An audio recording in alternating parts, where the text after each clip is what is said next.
विद्यार्थी मित्रांनो, नमस्कार.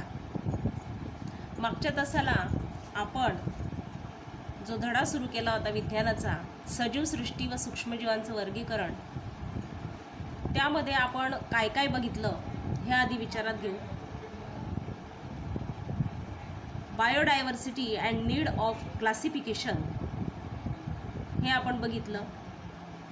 रॉबर्ट हार्डिंग विटॅकर यांनी सांगितलेली पंचसृष्टीचं वर्गीकरण 5 किंगडम सिस्टम आपण बघितली. त्यानंतर किंगडम मोनेरा, लक्षणं, प्रोटिस्टा त्याची लक्षणं, फंगी किंगडम 3 त्याची लक्षणं आपण बघितली. आजच्या तासाला आपण classification of microbes.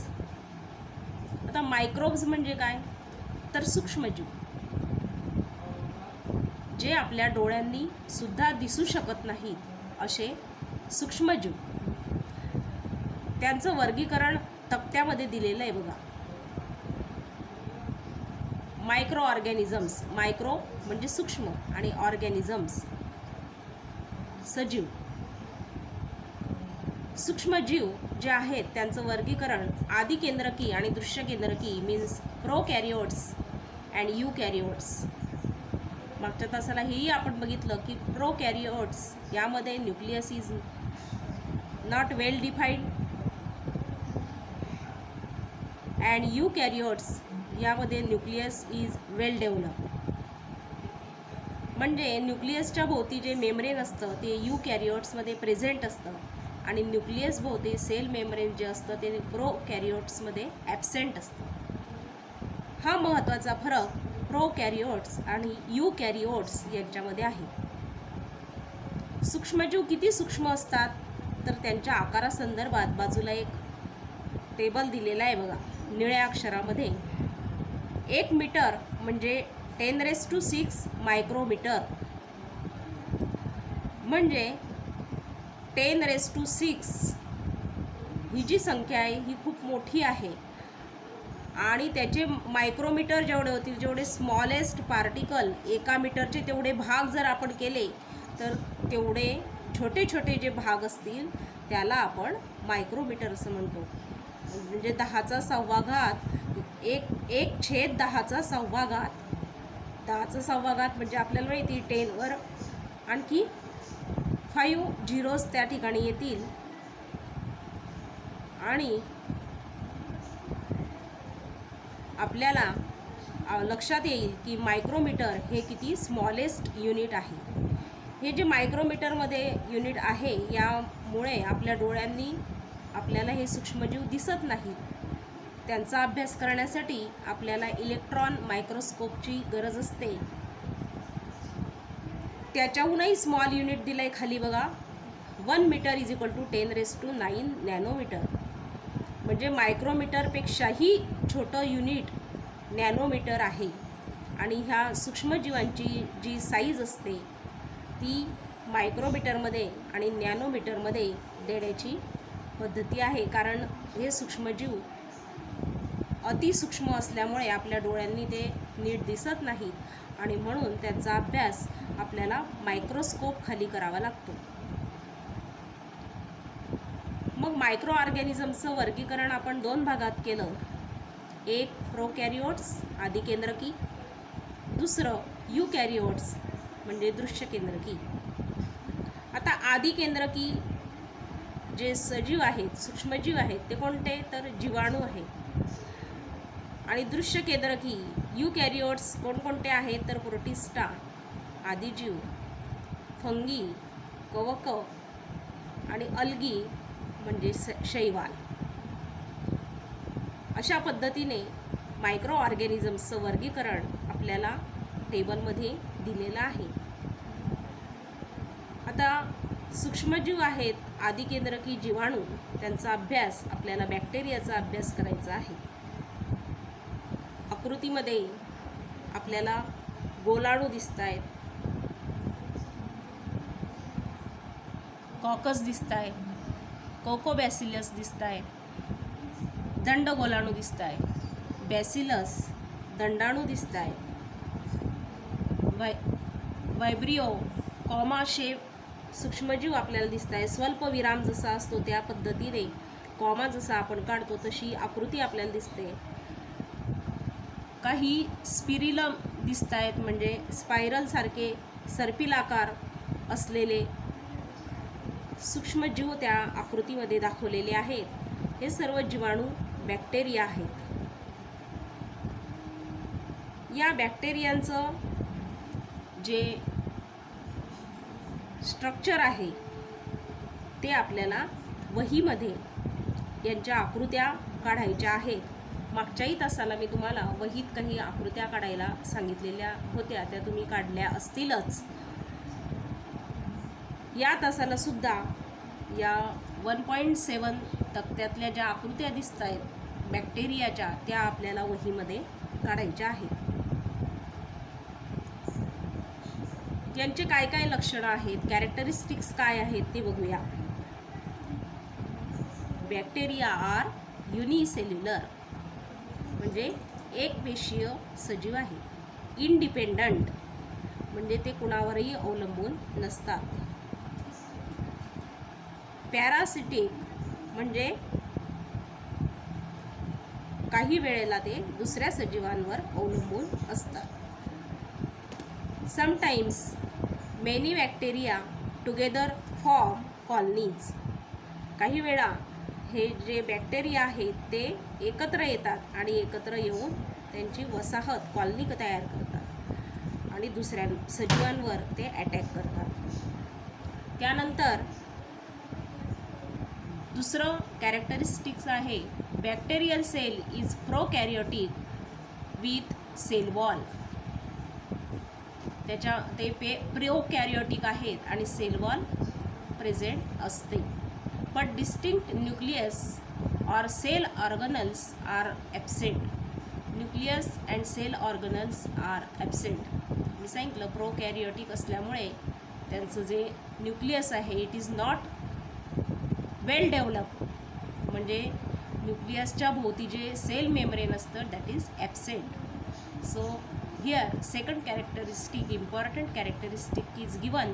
Bacterial cell is prokaryotic with cell wall but distinct nucleus or cell organelles are absent.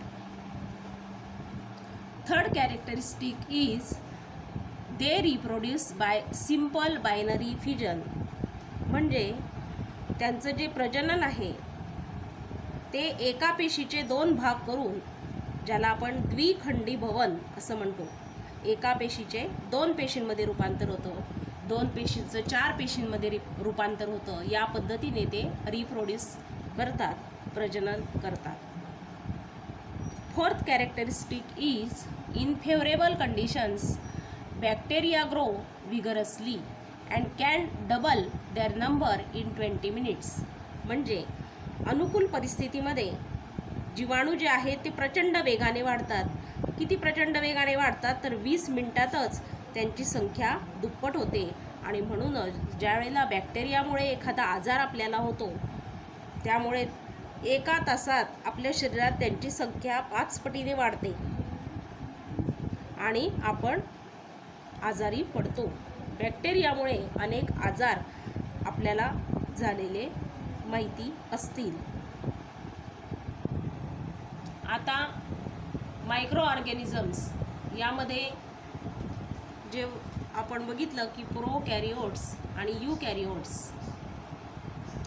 प्रोकॅरियोटमध्ये बॅक्टेरियांचा अभ्यास आपण केला. आता यूकॅरियोट्समध्ये आपल्याला 3 अभ्यास करायचे आहेत. पहिला प्रोटोझोआ, म्हणजेच त्याला आपण आदिजीव म्हणतो. दुसरा फंगी, ज्याला आपण कवक असं म्हणतो. आणि नंतर शैवाल म्हणजेच अल्गी. आणि व्हायरस म्हणजे विषाणू. आदिजीव म्हणजे प्रोटोझोआ. मागचे जे बॅक्टेरिया होते त्यांचा जो आपण आकार बघितला तो 1 मायक्रोमीटर ते 10 मायक्रोमीटर इतका असतो. म्हणजे ते सुद्धा सूक्ष्मजीवच आहेत, ते सुद्धा आपल्याला मायक्रोस्कोपच्या खालीच अभ्यासता येतील, पण त्यापेक्षाही अजून सूक्ष्म 200 मायक्रोमीटर आदिजीव असतात. त्यांचा आकार 200 मायक्रोमीटर असतो. म्हणजे बॅक्टेरियापेक्षा आणखी लहान प्रोटोझोआंचा आकार असतो. प्रोटोझोआचे जे कॅरेक्टरिस्टिक्स आहेत ते पुढे दिलेले आहेत. पहिलं characteristic, protozoans are found in soil, fresh water and sea water. Some are found in the body of other organisms and are pathogenic. म्हणजे हे जे प्रोटोझोआस आहेत, आदिजीव जे आहेत, ते माती, गोड पाणी आणि समुद्रात आढळतात. काही इतर सजीवांच्या शरीरात सुद्धा आढळतात आणि सजीवांच्या शरीरात प्रवेश केल्यामुळे आदिजीवांमुळे आपल्याला आजार होतात आणि म्हणून ते रोगास कारणीभूत ठरणारे सूक्ष्मजीव आहेत. दुसरं characteristic, these are unicellular organisms with eukaryotic cell. Unicellular म्हणजे एकपेशीय सजीव आहेत. यूकॅरियोटिक म्हणजेच दृश्य केंद्रकी आहे. Cell is nucleus is well develop, so they are eukaryotic. Nucleus membrane is also present. Third characteristic is there is great variation in cell structure, organs of locomotion and modes of nutrition among protozoa. प्रोटोझोआंची जी पेशी रचना आहे, त्यांच्या हालचालींचे जे अवयव आहेत आणि त्यांची पोषण पद्धती आहे, या सर्वांमध्ये विविधता आढळते. Fourth characteristic, these organisms reproduce by simple cell division. त्यांचं जे प्रजनन आहे ते द्विखंडन पद्धतीने होते. म्हणजेच एका पेशीचे 2 पेशीत रूपांतर होऊन त्यांचं प्रजननाची प्रक्रिया होते. याचं एक्झाम्पल कोणतं आहे तर अमिबा, पॅरामेशियम. आकृतीत बघा, पॅरामेशियमची आकृती बाजूलाच दिलेली आहे.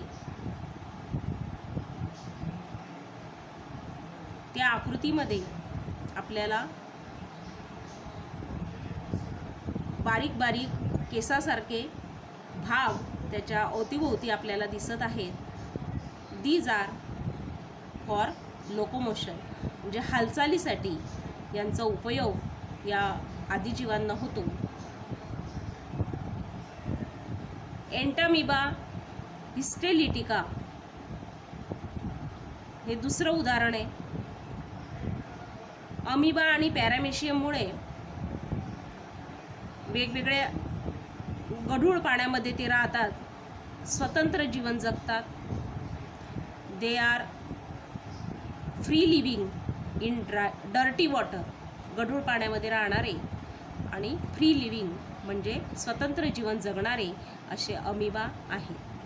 दुसरं उदाहरण एंटामिबा हिस्टेरिटिका. हा जो आदिजीव आहे, हा जर पाण्यासोबत आपल्या शरीरात त्याने प्रवेश केला तर त्यामुळे आपल्याला आमांश होतात, कॉजेस अमिबायसिस म्हणजे पोटाचे आजार आपल्याला होतात. Plasmodium vivax causes malaria. या सूक्ष्मजीवामुळे आपल्याला हिवताप म्हणजेच मलेरिया, थंडी वाजून ताप भरणे ही जी लक्षणं असतात ती या प्रोटोझोआमुळे, प्लाझ्मोडियम व्हायवॅक्स नावाच्या प्रोटोझोआमुळे आपल्या शरीरात प्रवेश केल्यानंतर आपल्याला हिवताप येऊ शकतो. युग्लिना हे त्याचं दुसरं उदाहरण आहे. They are autotrophic. युग्लिना म्हणजे ऑटोट्रॉफिक म्हणजे स्वयंपोषी असे हे युग्लिना आहेत. म्हणजे ही सर्व जी उदाहरणं आहेत प्रोटोझोआची वेगवेगळ्या आजारास कारणीभूत ठरणारे असे ते आहेत आणि म्हणून ते आपल्या शरीराला घातक असे सूक्ष्मजीव आहेत. त्यानंतर आपल्याला अभ्यास करायचा आहे फंगी, अल्गी आणि व्हायरस.